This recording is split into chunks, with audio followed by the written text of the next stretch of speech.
Well, in any case, we are going to be focusing this week on Whitehead, process philosophy, and process theology, because of the two process philosophers that Stumpf discusses in the same chapter, Bergson and Whitehead.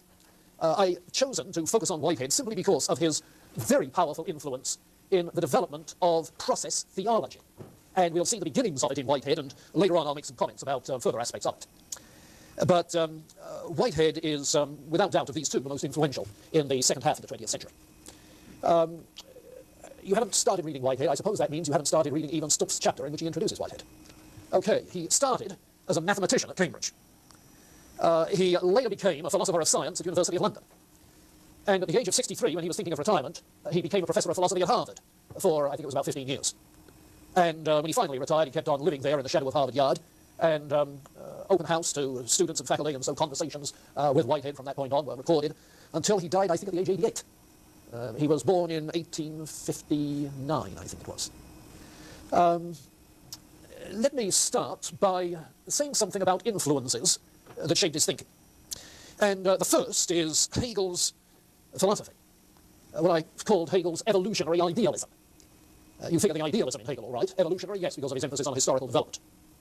A number of the 19th century idealists and their successors that we were talking about the week before break can be thought of as evolutionary idealists. Yes, they buy into the theory of evolution, natural selection, if you like, or various other forms of the theory of evolution. But they're not philosophical naturalists, metaphysical naturalists. They're idealists. So that evolutionary theory is compatible with naturalism, compatible with idealism, according to these people. And their point is that while the underlying reality is of the nature of spirit, absolute spirit in the case of Hegel, there are various degrees to which that immaterial, free, creative spirit is being fully manifested in the phenomena of nature and human existence and human history. So that the evolutionary process, biological evolution, cultural evolution, the overall evolutionary process is understood in terms of the dialectical unfolding of the absolute, you see, to a point where that freedom of spirit becomes self-conscious, rather than just implicit, but unconscious. So the self-conscious expression of free creative spirit in culture is the zenith to which the evolutionary process moves. Now, that kind of evolutionary thought was in an idealist context. And so consciousness is the key, the basic model. What is this unfolding self-consciousness? That's the key. And obviously, unfolding self-consciousness is not substance. Hegel doesn't think of spirit as an unchanging substance, but as creative process. It's not substance, but process. And so you have a change in the basic notion of reality from the changelessness of some basic stuff, be it Thales' water or whatever, or Descartes' thinking thing, whatever, from the unchanging substance to some sort of dialectical process, which has, as in Hegel, its overall logos structure, but no unchanging substance. It's the structure of the process that's unchanging, not the stuff that's changing, you see. So that in Hegel translates in Whitehead into his notion of process. And like Hegel, he does a phenomenology of the process. That is to say, a phenomenology of consciousness.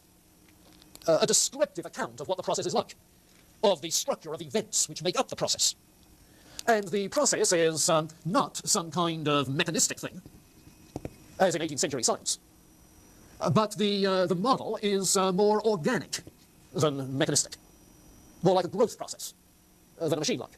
And the ingredients are not atomistic in the sense of having no essential relationships to anything else, but the ingredients are rather relationships than isolated atoms. So an entity is a relational unit rather than anything else. Well, that's what you get in the evolutionary idealism, and all of this translates into Whitehead, except the idealism. You see, Whitehead says he's going to translate this over, transfer it over into a naturalistic metaphysic. So he is going to be not an evolutionary idealist, but an evolutionary naturalist.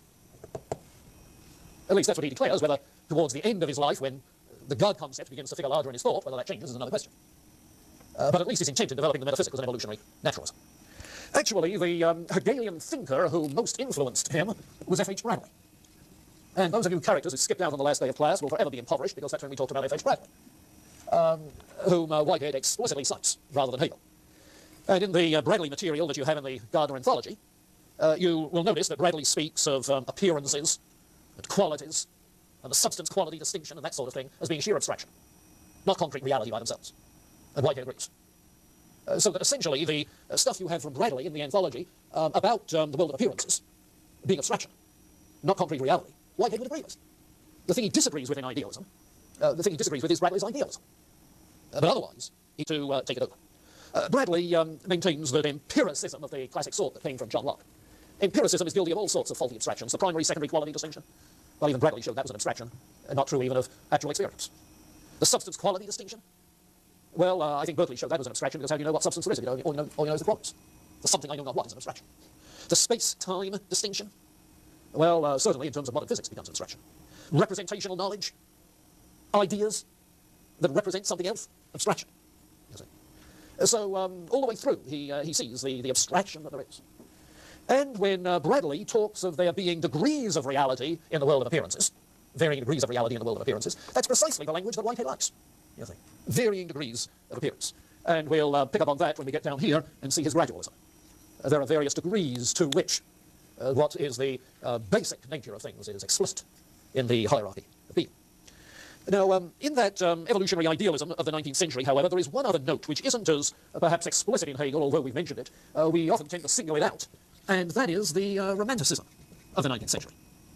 I'm not sure that Whitehead got this so much from Hegel as he did from Wordsworth. His daughter wrote that there was a time in his life when he read Wordsworth as if it were the Bible. Read Wordsworth as if it were the Bible. She became the wife of, I think it was an Episcopalian clergyman, so presumably she knew where else she spoke. But the Wordsworth themes run all the way through it. You'll pick them up in a chapter called The Romantic Reaction in Science and the Modern World, in which there is as much poetry as philosophy, including Wordsworth's poetry.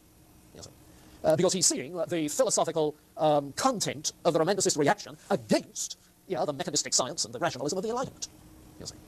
And all right, that's part of 19th century idealism, but where Whitehead gets it from becomes pretty explicit. And I found verbal identities between Whitehead's poems and some of the language in, Whitehead's poems, Wordsworth's poems, and some of the language in Whitehead's Process and Reality, which is his long technical tome on metaphysics. It's fascinating stuff. So if you want to read Whitehead extensively, I suggest you read Wordsworth's poems at the same time. It's very interesting. All right, that's the first influence. The second influence from modern science. After all, he was first a mathematician and a scientist. He cooperated with Bertrand Russell in, I think it was 1903, in a work which really introduced symbolic logic into the 20th century. A work called the Tractate. Bertrand Russell, no, not the Tractatus, that's what it means, the Principia Mathematica. The Principia Mathematica. I have a prompter over here, you'll see, help me. The Principia Mathematica, Principles of Mathematics, in which Russell and Whitehead, both of whom were teaching at Cambridge at the time, cooperated on the volume, essentially showing that mathematics is reducible to formal logic, and therefore introducing mathematical symbolism into formal logic, so as to eliminate the ambiguity of variables and make possible the formalized deductive systems that logicians like. So he was first a mathematician who, like other mathematicians of the time, was very interested in logic and therefore in philosophy of science. And during his stay at the University of London, where he was teaching philosophy of science, he published 3 works in theoretical physics. Well, at least where theoretical physics borders into philosophy of science. So, all right, he was very much into this. What in modern science influences philosophy? One, undoubtedly, is developmental biology, both at the macro level, evolutionary theory, and at the micro level, genetics, developmental biology. He doesn't say as much about it as he does about physics. He was closer to physics. And you'll find that in Science in the Modern World, he talks about the philosophical significance of 3 modern developments in physics. First of all, electromagnetic field theory. Electromagnetic field theory. Whereby we think in terms of force fields, rather than in terms simply of bodies with gravitational pull. Force fields. Second, quantum physics, where the basic unit are, if you like, units of energy, rather than solid pellets of matter. Quantum physics. And third, Einstein's relativity theory, including space-time relativity, general theory of relativity, E equals mc squared, relativity theory. The professor who taught the Whitehead course I taught in graduate school said that there were only 2 people who really understood relativity theory. One was Einstein, the other was Whitehead. Now, whether there's been any improvement on that in the last 200 years or whatever it was, I don't know. But at least he seems to. You're awake, okay. but at least he seems to understand relativity theory. And he weaves it into his metaphysics, remarkably. Now, notice what's happening. Here he is a naturalist rather than an idealist. Here he is interested in modern physics. He's going, therefore, as a naturalist interested in modern science, going to be a scientific realist. taking science as telling us in a provisional way about reality. The idealist had a phenomenalist view of science. Whitehead has a realist view of science. Yet both of them seem to have the same ends, purposes, namely preserving a romanticized view of life, nature, and as we'll see later, insisting that there is no ultimate separation between fact and value. The world of nature is value-laden. Now, the idealist wanted to say that, and therefore rejected the scientific account of reality. Whitehead wants to say that, but he accepts the scientific account of reality. How come? Well, because of the change in modern science. He maintains that developmental biology and energistic physics, relativity theory, enable us to say that the physical facts of mundane existence are loaded with value, meaning, purpose. He's coming back to a teleological interpretation of the scientific universe.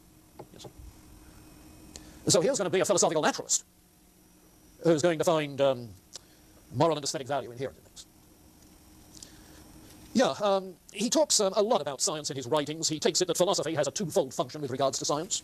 One is to critique scientific abstractions. There's that word abstraction again. The abstractions which take some theoretical notion like equality for being ultimate reality, a mistaken abstraction. To critique those abstractions is part of the function of philosophy, and he critiques mechanistic science, and you'll find that's the major function of the first 6 chapters of the book you're reading. But then the second function is to engage in what he calls flights of speculative imagination, based on modern science. In other words, to extrapolate from science into a speculative metaphysical scheme. And he likens those flights of speculative imagination to what plane travel was like in the 1920s, if you can imagine that. Namely, you'd soar aloft above the clouds too, but the clouds, in this heady sort of world of speculative imagination up above the clouds. Periodically, to get your bearings in the world of fact, you'll drop down below the clouds and find where you are. Yes, I suppose today, if you were writing, you'd say radar checks, or something of that sort. But in other words, flights of philosophical speculation, metaphysical speculation, yeah, but always taking off from and returning to the facts of science and ordinary experience, concrete experience, because he's realistic about those. So, if you like, he has 2 sorts of empirical points of reference. Science, concrete experience. Not the abstractions of an empiricist like Locke, but the sort of experience that we can phenomenologically describe introspectively. Self-consciousness is the window of reality.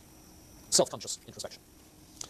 So, you'll find that in the light of that, he is always denouncing certain fallacies. The fallacy of misplaced concreteness. Oops. Uh-oh, I can't even spell. All right, the fallacy of misplaced concreteness and the fallacy of simple location. Well, if concrete is the opposite of abstract, you can tell what the fallacy of misplaced concreteness is, assigning concreteness to sheer abstraction. So the fallacy of misplaced concreteness is the fallacy of taking abstractions to be real, assuming that what are really intellectual abstractions, theoretical abstractions, have concrete existence. Not so, the fallacy of misplaced concreteness. And he's always accusing mechanistic science of that. Then the other is the fallacy of simple location, of assuming that there are fixed points in a uniform space, uniform time of a Newtonian sort. Simple location. So all you have to do is to call out the coordinates you can locate the thing. Failing to see that motion is in both place and time, and the spatial coordinates change varying with the time.